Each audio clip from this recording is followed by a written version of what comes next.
Selamat datang di Galeri 13. Kali ini saya akan memberikan FR soal PGSD Part 3 lanjutan dari video sebelumnya. Jangan lupa subscribe, like, komen serta nyalakan lonceng notifikasi agar teman-teman tidak ketinggalan video dari saya. Langsung saja. Soal nomor 1. Perhatikan gambar berikut. Kesimpulan dari gambar di atas adalah A. 2 buah kubus lebih kecil dari 2 kerucut dan 2 tabung. B. 2 buah kubus senilai dengan 2 kerucut dan 1 tabung. C. 1 buah kubus senilai dengan 2 kerucut dan 1 tabung. D. 2 buah kubus lebih besar dari 2 kerucut dan 1 tabung. E. 2 buah kubus lebih kecil dari 2 kerucut dan 1 tabung. Jawaban yang benar adalah B. 2 buah kubus senilai dengan 2 kerucut dan 1 tabung. Perhatikan gambar berikut. Kesimpulan. 2 buah kubus senilai dengan 2 kerucut dan 1 tabung. Selanjutnya soal nomor 2. Perhatikan gambar berikut. Bagian dinamo sepeda pada gambar di atas yang ditunjukkan pada nomor 3 adalah A. Roda dinamo. B. As atau sumbu dinamo. C. Magnet. D. Kumparan. E. Inti besi.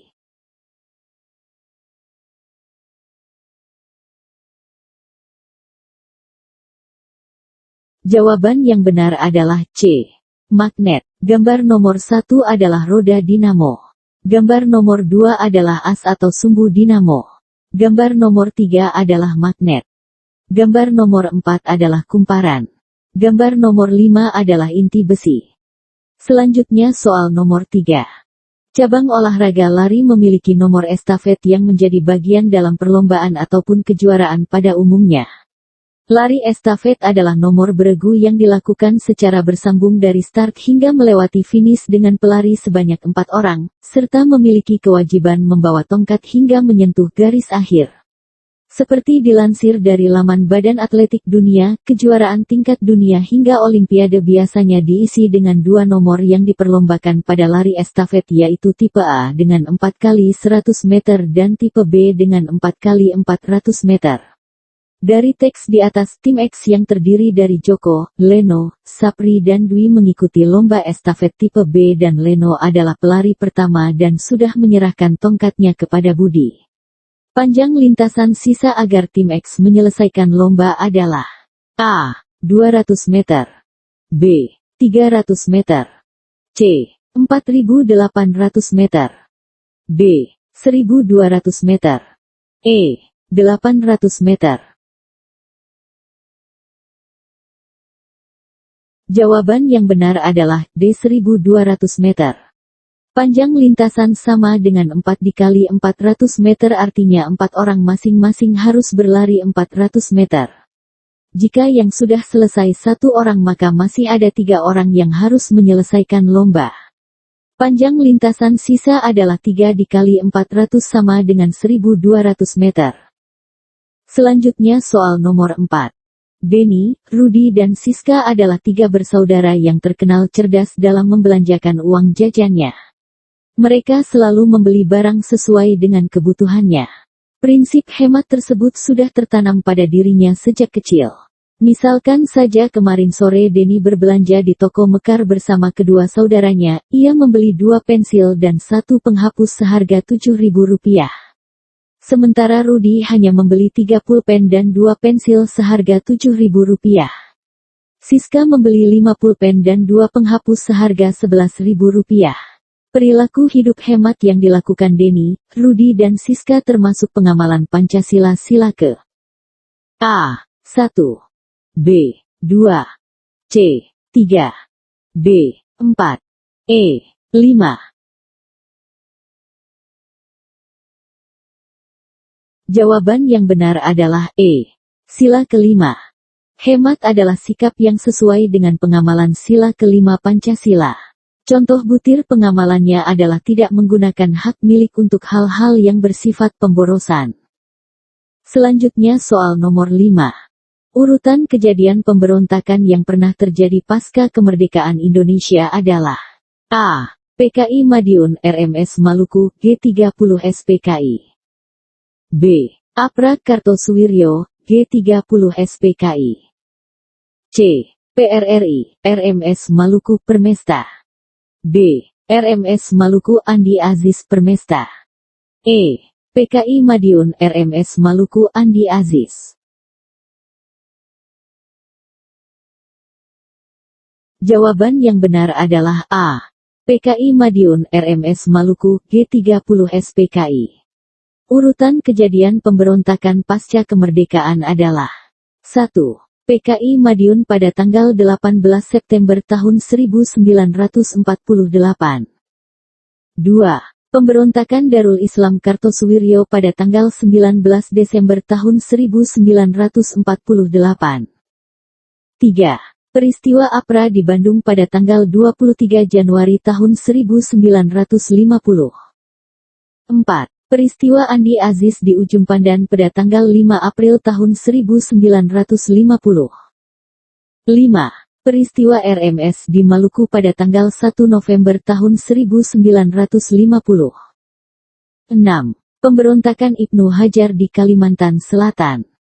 7. Pemberontakan PRRI di Sulawesi pada tahun 1958 sampai tahun 1961.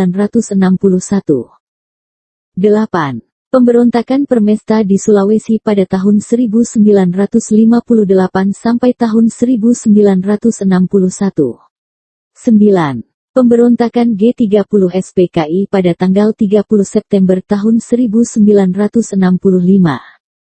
Selanjutnya soal nomor 6. Perhatikan gambar berikut. Fungsi organ yang ditunjukkan oleh nomor 2 adalah A. Memompa dalam sistem peredaran darah. B. Menyaring zat berbahaya dari darah, menjaga kadar kolesterol dan glukosa dalam darah. C. Berperan dalam difusi gas CO2 dan O2 pada proses pernapasan. D. Menghasilkan enzim yang diperlukan untuk pencernaan. E. Mengekskresikan urin ke ureter yang kemudian diteruskan keluar dari tubuh. Jawaban yang benar adalah A. Memompa dalam sistem peredaran darah. 1. Otak berfungsi pengendalian diri, perencanaan, penalaran, dan berpikir abstrak, yang membuat manusia adalah spesies paling cerdas di bumi. 2. Jantung, berperan sebagai pemompa dalam sistem peredaran darah. 3. Lambung, menghasilkan enzim yang diperlukan untuk pencernaan. 4. Ginjal, mengekskresikan urin ke ureter yang kemudian diteruskan keluar dari tubuh. 5. Usus besar, terdapat bakteri Escherichia coli. Bakteri ini membantu dalam proses pembusukan sisa makanan menjadi feses. 6. Hati, yang berfungsi meliputi penyaringan zat berbahaya dari darah, menjaga kadar kolesterol dan glukosa dalam darah. 7. Paru-paru, tempat difusi gas CO2 dan O2 pada proses pernapasan. 8. Faring, terletak di hulu tenggorokan dan merupakan persimpangan antara rongga mulut ke kerongkongan dan rongga hidung ke tenggorokan. 9. Kandung kemih, berfungsi sebagai kantung otot yang fleksibel yang menyimpan urin sebelum diekskresikan. Selanjutnya soal nomor 7. Makna dari alinea ketiga pembukaan UUD 1945 adalah A. Pernyataan bangsa Indonesia bahwa penjajahan tidak sesuai dengan peri kemanusiaan dan peri keadilan. B. Memuat cita-cita negara Indonesia, yaitu merdeka, bersatu, berdaulat, adil dan makmur. C. Kemerdekaan kita adalah berkat rahmat Allah yang Maha Kuasa. D. Tujuan negara Indonesia. E. Sistem pemerintahan negara, yaitu berdasarkan kedaulatan rakyat atau demokrasi. Jawaban yang benar adalah C. Kemerdekaan kita adalah berkat rahmat Allah yang Maha Kuasa. Makna pembukaan UUD 1945 alinea ketiga adalah 1. Motivasi spiritual yang luhur bahwa kemerdekaan kita adalah berkat rahmat Allah yang Maha Kuasa. 2. Keinginan yang didambakan oleh segenap bangsa Indonesia terhadap suatu kehidupan yang berkesinambungan antara kehidupan material dan spiritual, dan kehidupan di dunia maupun akhirat. 3. Adanya pengukuhan pernyataan proklamasi. Selanjutnya soal nomor 8.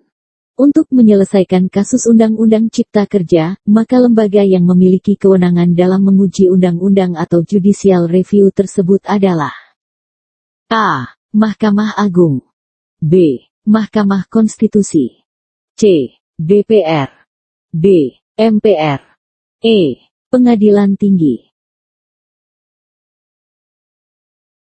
Jawaban yang benar adalah B. Mahkamah Konstitusi. Mahkamah Konstitusi berwenang mengadili pada tingkat pertama dan terakhir yang putusannya bersifat final untuk menguji undang-undang terhadap Undang-Undang Dasar, memutus sengketa kewenangan lembaga negara yang kewenangannya diberikan oleh Undang-Undang Dasar, memutus pembubaran partai politik dan memutus perselisihan tentang hasil pemilihan umum. Fungsi peradilan Mahkamah Agung dalam pengujian ialah hak uji material, yaitu wewenang menguji atau menilai secara material peraturan perundangan di bawah undang-undang, misalnya Perpres, Kepres, Perda, Permen, peraturan pemerintah. Tentang hal apakah suatu peraturan ditinjau dari isinya atau materinya bertentangan dengan peraturan dari tingkat yang lebih tinggi. Selanjutnya soal nomor 9. Perhatikan gambar berikut. Tujuan lereng dibuat seperti gambar di atas kecuali A. Menjaga kestabilan tanah lereng, B. Mengurangi kecepatan aliran air, C. Memperbesar penyerapan air ke tanah, D. Mencegah tanah longsor, E. Mencegah banjir. Jawaban yang benar adalah E. Mencegah banjir. Terasering atau sengkedan adalah suatu metode konservasi dengan cara membuat teras-teras yang dikerjakan guna mengurangi panjang lereng dan menahan air sehingga dapat mengurangi kecepatan serta jumlah aliran permukaan, dan juga untuk memperbesar peluang penyerapan air yang dilakukan oleh tanah sehingga dapat mencegah kelongsoran tanah. Selanjutnya soal nomor 10. Berikut ini yang bukan merupakan fungsi dari hutan mangrove. A. Sebagai filter zat garam yang dibawa angin laut ke kawasan darat.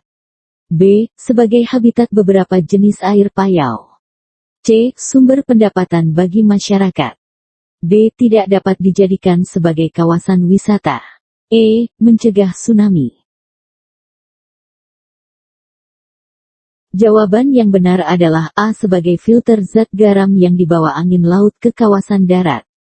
Fungsi hutan bakau atau mangrove adalah 1. Mencegah abrasi air laut.